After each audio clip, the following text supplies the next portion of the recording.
Your Lordship, the so-called speeches have been invited by the disclosure from the court. We, the advocates appearing for the petitioners, we were not aware of how the bench was constituted. So when it was disclosed to us that the bench was constituted by the Deputy Chief Justice, it necessitated us to address you, Your Lordships, on Article 165, Clause 4. On the constitutionality of the constitution of this bench to hear these three specific files. And that's the issue that I want to address even before we go to the application for release. Because it's our humble view, Your Lordship, that the so-called empowerment of this bench to hear these specific files is itself unconstitutional. By the reading of Article 165, Clause 4, it is our reading that the only person who has the capacity to empanel a bench is the Chief Justice.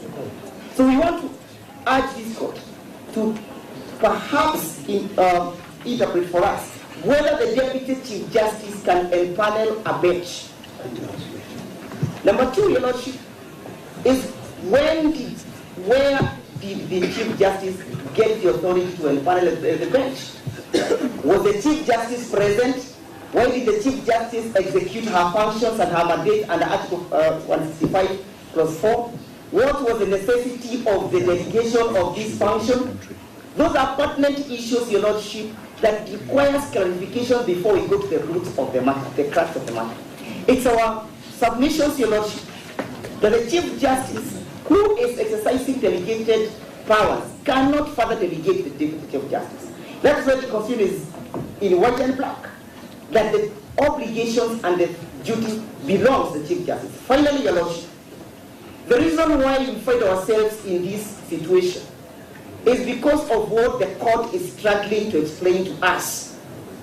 That three files have graciously generated expediency, and other files that were consolidated, that 6 files with the lead file 522, have no reasons why they should be before you. Noting that, Your Lordship, those matters were equally certified as urgent and raising heavy constitutional matters. When I looked at your orders, Your Lordship, that you issued to some on us today, you repeated the same, that they raise weighty constitutional matters. Why are we being discriminated by the court that our files are not considered as a priority, and that the files with orders are the only ones that the court is sitting on a Saturday? The Chief Justice is empaneling the Deputy Chief Justice is empaneling the bench. We are called, like in a lightning speed, to appear before you. Is it not because there are some orders that the state wants to vacate? You cannot run away from that reality, Your Lordship, most respectively. My Lord, with your kind permission, for the record, Dr. Kamono for the field respondent, he is to speak. I believe the reason we are here and the reason why we took forum is because we recognize that there are different parties to these proceedings. So it will be abominable for a section of the parties to seek to colonize these proceedings and treat them as if they are the only ones entitled to the audience of the court. So in this regard, my proposal is as follows, that each of the party whose